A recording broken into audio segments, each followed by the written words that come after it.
Apa kaitan dengan pembahasan pembangunan Ka'bah tadi? Kata Allah, bukan manusia yang bangun. Ka'bah itu dibangun untuk manusia. Di mushafnya. Setelah Nabi Ibrahim alaihissalam beserta putranya Nabi Ismail alaihissalam meninggikan bangunan Ka'bah yang sempat hancur atasnya dilanda banjir pada zaman Nabi Nuh alaihissalam. Jadi tolong diingat ya, tolong diingat, Ka'bah itu bukan didirikan oleh Nabi Ibrahim. Ka'bah tidak didirikan, dibangun oleh Nabi Adam alaihissalam, bukan. Tapi bahasa Al-Quran, Ka'bah itu justru dibangunkan untuk manusia, bukan manusia yang bangun. Buka Quran surah ketiga Ali Imran ayat 96 sampai 97. Inna awwala baitin wudi'a lin-nas lalladzi bi Bakkata mubaraka. Inna awwala baitin wudi'a lin-nas. Sungguh rumah pertama yang dibangunkan untuk manusia, bukan manusia yang bangun. Dan kalimatnya menggunakan an-nas, disebutkan 241 kali dalam Al-Quran.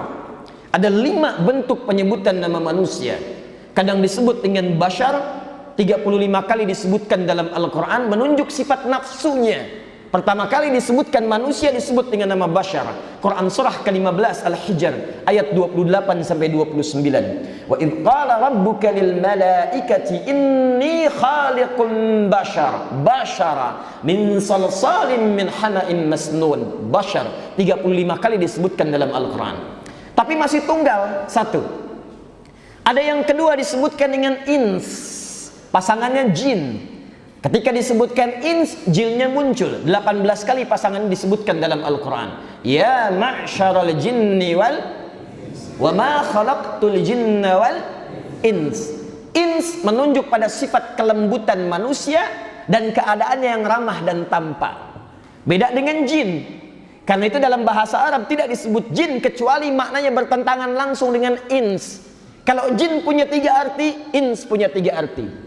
Jin berarti sesuatu yang tersembunyi, tidak nampak. Makanya sifat jin itu tersembunyi, gak kelihatan. Jadi kalau ada jin melakukan penampakan, itu jin yang sedang tidak ada kerjaan. Pasti punya masalah itu. Pasti itu. Yang makin punya masalah lagi adalah manusia-manusia yang cari penampakan jin. Dunia lain. Awas, liga paranormal. Orang bikin liga Indonesia, dia bikin liga paranormal. Pasti ada yang salah itu. Karena jin itu fitrahnya tersembunyi, dia nggak nampak. Jadi kalau diminta nampak, berarti jin yang punya masalah. Manusia beda, disebut ins karena manusia nampak. Sejak dia dilahirkan terlihat wujudnya. Hampir tidak pernah ditemukan ada ibu lahiran, bayinya tangisan kedengaran, tapi wujudnya nggak ada. Mana bayinya nggak ada? Tidak. Mustahil.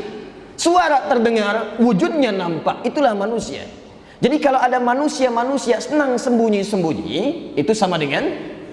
Bukan. Sama dengan sedang punya persoalan. Itu pasti manusia punya masalah. Datang ke kantor sembunyi-sembunyi. Ke rumah ada pintu depan, lewat jendela sembunyi-sembunyi. Masuk masjid orang nyaman, dia sembunyi-sembunyi. Begitu orang takbir, kotak infak hilang. Itu pasti orang punya masalah. Ins, jin, awas, disebut jin, ins, mana kedua ins dari kata unusa atau anisa, sifatnya lembut dan ramah sekaligus yang ketiga. Jin beda. Jin, manusia ramah, jin tidak. Manusia itu lembut, jin kasar. Makanya tidak pernah ditemukan ada orang kemasukan jin sifatnya jadi lembut. Ustaz, mohon izin, saya mau ikut pengajian ya. Sedang kemasukan jin, mustahil. Kalau dia tidak meracau, pasti tindakannya mengacau. Kenapa saya bahas agak panjang kalimat ins ini? Untuk memberikan kesan bahwa kalau Allah menyebut kita ins, artinya kita makhluk lembut. Artinya makhluk halus. Tapi kenapa kemudian manusia tumbuh menjadi kasar? Ada yang tumbuh senang mencela, ada yang tumbuh dewasa senang kemudian berselisih, ada yang tumbuh senang menyakiti orang lain. Ketika Anda disebut ins menunjuk pada keramahan dan kelembutan, kemudian Anda bersikap kasar, berarti Anda sedang keluar dari fitrah kemanusiaan. Cukup disebut manusia untuk bersikap lembut dalam Al-Quran. Jadi kalau ada orang yang sifatnya kasar, suka menyakiti orang lain, berarti ada yang salah dalam keadaan dirinya. Apalagi kalau sampai melukai dan membunuh orang lain. Sekarang ada orang tembak, bom, bunuh, bahkan mengucapkan kalimat-kalimat yang menunjuk pada nilai keislaman. Itu pasti bukan bagian dari Islam. Saya mohon izin Pak, itu waktu kejadian bom di Jalan Tamrin meledak, saya ada di Lampung. Ditanya oleh jamaah, Ustaz, apakah bom di Jalan Tamrin termasuk jihad fisabilillah? Saya bilang, Pak, sependek pengetahuan saya, jihad fisabilillah itu jihad di jalan Allah, bukan di Jalan Tamrin. Itu pasti ada yang salah itu. Itulah ins. Jadi saya sangat yakin kalau di Jombang ini insya Allah semuanya ins, ramah, lembut dan halus insya Allah. Tidak cukup dengan amin, keluar buktikan. Ya. Amin amin sampai kiamat kurang 2 hari. Kalau tidak dibuktikan susah itu. Ya. 3, tapi ins tetap 1. 3 kadang disebut dengan insan, bahkan diberikan surahnya, surah ke-76, surah Al-Insan. Disebutkan 65 kali dalam Al-Quran di 43 surah berbeda. Hal ata 'alal insan Ar-Rahman 'allamal Quran khalaqal insan Iqra bismi rabbikal ladzi khalaq khalaqal insan. Kalau disebutkan insan, ini menunjuk sifat manusia dengan segala aktivitas yang dijalaninya, dari bangun tidur sampai dengan tidur kembali. Jadi kalau Anda baca Al-Quran menemukan kalimat insan, ini memberikan isyarat dari Allah, ini yang harus dijalani oleh manusia dari bangun tidur sampai dengan tidur lagi. Karena ada orang yang tidak beruntung, dia rugi karena menggunakan aktivitas hidup yang Allah berikan dengan perbuatan yang menjauh dari ketentuan Allah Subhanahu wa taala. Dia hanya mencari dunia, tidak menyiapkan akhiratnya. Bahkan ada yang dunia jauh, akhirat pun tidak dapat. Diberikan modal waktu tapi tidak digunakan dengan baik. Modal waktu dalam bahasa Arab disebut dengan asr. Orang Arab kalau menyebut asrun, dia katakan al-waqtul ladzi yu'asiruna fahuwa asrun. Waktu yang kita manfaatkan untuk beraktivitas, berbuat baik, itu disebut dengan asr. Maka turun Quran surah ke-103 namanya surah Al-Asr, menyebut nama insan di situ. Wal 'asr innal insana lafi khusr illa alladzina amanu wa 'amilus shalihat. Jadi orang yang beramal saleh itu yang beruntung. Kalau ada orang beramal salah menggunakan aktivitasnya, itu yang rugi kata Allah Subhanahu wa taala. 4, saya agak cepat sebelum kita kumandangkan azan. Nah, yang keempat disebut dengan Bani Adam, yang kelima disebut dengan An-Nas. Pertanyaannya, apa yang dimaksud dengan Bani Adam dan kenapa kemudian disebutkan Nas di ayat ini bukan yang lain? Kita akan jawab setelah mendengarkan kumandang adzan Isya yang insya Allah akan langsung dikumandangkan dari Masjid Ar-Rayyan ini. Kita jeda sebentar untuk mendengar kumandang adzan Isya.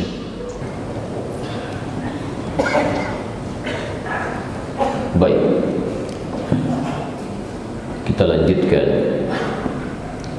Nama keempat, manusia disebut oleh Al-Quran dengan nama Bani Adam.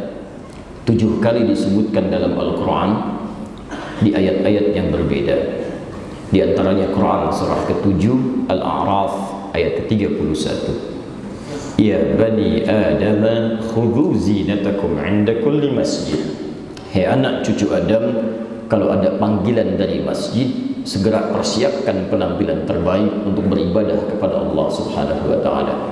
Kalau disebut dengan Bani Adam, itu berarti menunjuk pada asal mula keturunan kita dari bapak yang satu, Adam alaihi salam. Tafsirnya nanti diantaranya ada di Quran surah keempat An-Nisa ayat yang pertama. Ya ayyuhan nasu taqu rabbakumul ladzi khalaqakum min nafsin wahidah Adam wa khalaqa minha zawjaha Hawa wa batha minhuma rijalan katsiran wa nisaa. Keturunannya kita menyebar ke tempat-tempat berbeda, ada kecamatan, ada kabupaten, ada provinsi, negara sampai dengan benua. Itu tafsirnya di Quran surah ke-49 ayat ke-13. Ya ayyuhan nas inna khalaqnakum min dzakarin wa untha wa ja'alnakum syu'uban wa qabaila lita'arafu inna akramakum 'indallahi atqakum. Jadi baik orang Jombang, orang Pandeglang, mau orang Bandung, mau orang Subang, sampai ke Afrika, itu semua bersumber dari ayah yang sama. Jadi jangan percaya kalau ada orang mengatakan manusia berasal dari monyet. Sampaikan pada orang itu, kalau bapak berasal dari monyet silakan saja, cuma jangan ngajak-ngajak kami.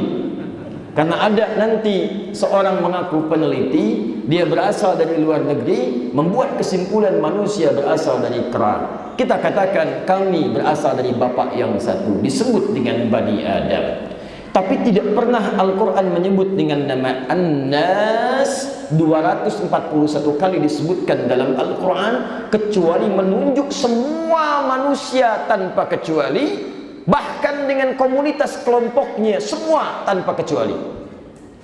Nah, apa kaitan dengan pembahasan pembangunan Ka'bah tadi? Kata Allah, bukan manusia yang bangun. Ka'bah itu dibangun untuk manusia. Bahasa manusianya bukan menggunakan bashar, tidak ins, bukan insan, bukan Bani Adam, tapi kalimatnya menggunakan nas. Inna awwala baitin wudi'a lin-nas. Seakan-akan Allah ingin katakan, ini Ka'bah akan jadi pusat ibadah, sentral kehidupan dunia bagi semua manusia tanpa kecuali, dari awal manusia sampai berakhir kehidupan di muka bumi. Karena itu kalau Anda belajar geografi yang benar, sebelum tahun 1494 terjadi perjanjian Tordesillas di Spanyol, itu pusat bumi masih di Mekah, Ka'bah, titik nolnya Mekah. Sebelum pindah kemudian ke wilayah Inggris yang sekarang dikenal dengan kalendernya Gregorian, yang menunjuk kepada titik pusatnya di Greenwich namanya. Asalnya Mekah, Ka'bah itu pusat manusia. Allah firmankan, terbukti secara geografi. Nah, zaman Nabi Nuh alaihissalam, Ka'bah kemudian terkena dampak banjir yang muncul pada saat itu, melanda bagian atasnya, tersapu bangunan atasnya, tersisa pondasinya. Zaman Nabi Nuh ke Nabi Adam ada 5-6 generasi. Setiap generasi bisa hidup ribuan tahun. Nuh alaihissalam bin Mihlail bin Matusyada bin Kinan bin Anwas bin Thith bin Adam alaihissalam, 6 generasi. Dari situ kemudian bersambung ke zaman Nabi Ibrahim, tersisa pondasi. Dalam bahasa Arab satu pondasi disebut dengan qaidah. Kalau lebih daripada satu bentuknya jamak, 3, 4, 5 disebut dengan qawaid.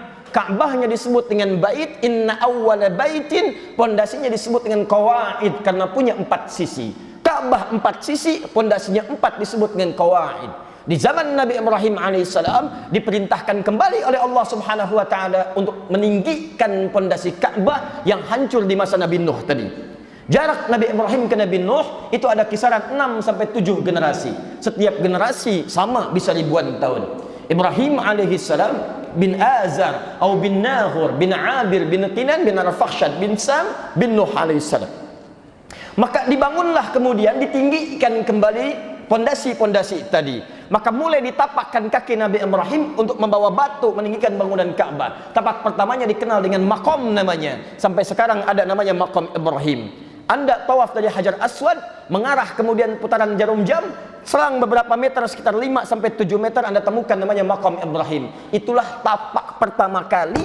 Begitu ditapakkan di situ, Nabi Ibrahim membawa batu untuk meninggikan pondasi Ka'bah. Di sudut satunya lagi, datang anaknya yang masih kecil membawa batu untuk membantu bapaknya. Batu disebut dengan hajar dalam bahasa Arab. Kalau disusun-susun jadi bagian bidang disebut dengan hijar. Kalau jadi ruangan disebut dengan hujrah. Maka anaknya datang bawa batu, bantu bapaknya disusun bagian tertentu sampai jadi bagian sisi Ka'bah. Maka sekarang dikenal dengan Hijar Ismail namanya.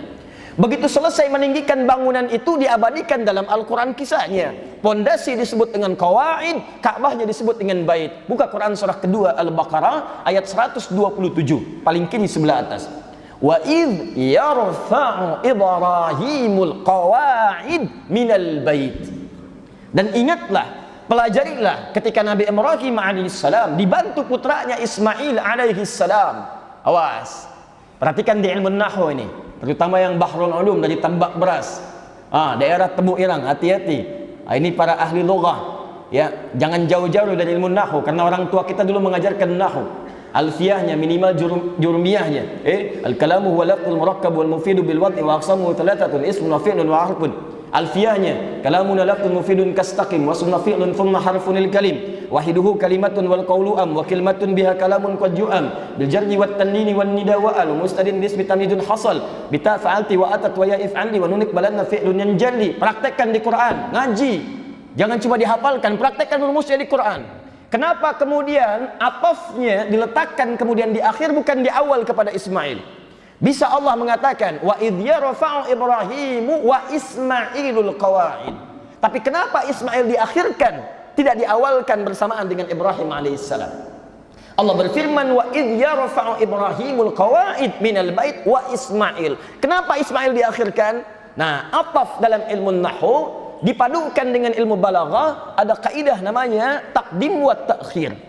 Kalau dalam satu pekerjaan ditakdimkan dua orang bersamaan pekerjaannya, wa idh yarfa'u misal Ibrahim wa Ismail, dua-duanya, maka ini menunjukkan dua-duanya punya porsi yang sama dalam pekerjaan.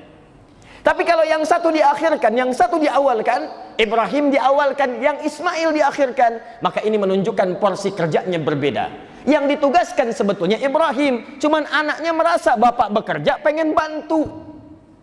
Nanti dalam ilmu akhlak dinilai, kenapa anak bisa pengen bantu bapaknya saat bekerja? Apa yang dilakukan ayahnya mendidik anak sehingga ketika bapak bekerja, anak bisa merasakan pekerjaannya. Padahal anak itu belum baligh, umurnya masih kisaran 5-6 tahun. Lihat bapaknya kerja, pengen bantu. Apa yang dilakukan ayahnya dalam mendidik anak sehingga ketika ayah bekerja, anak bisa merasakan itu. Coba Anda yang sekarang bekerja, apakah kemudian bapak yang cuci mobil saat mencuci anaknya melihat mau bantu? Jangan-jangan bapaknya yang cuci, anaknya yang pakai.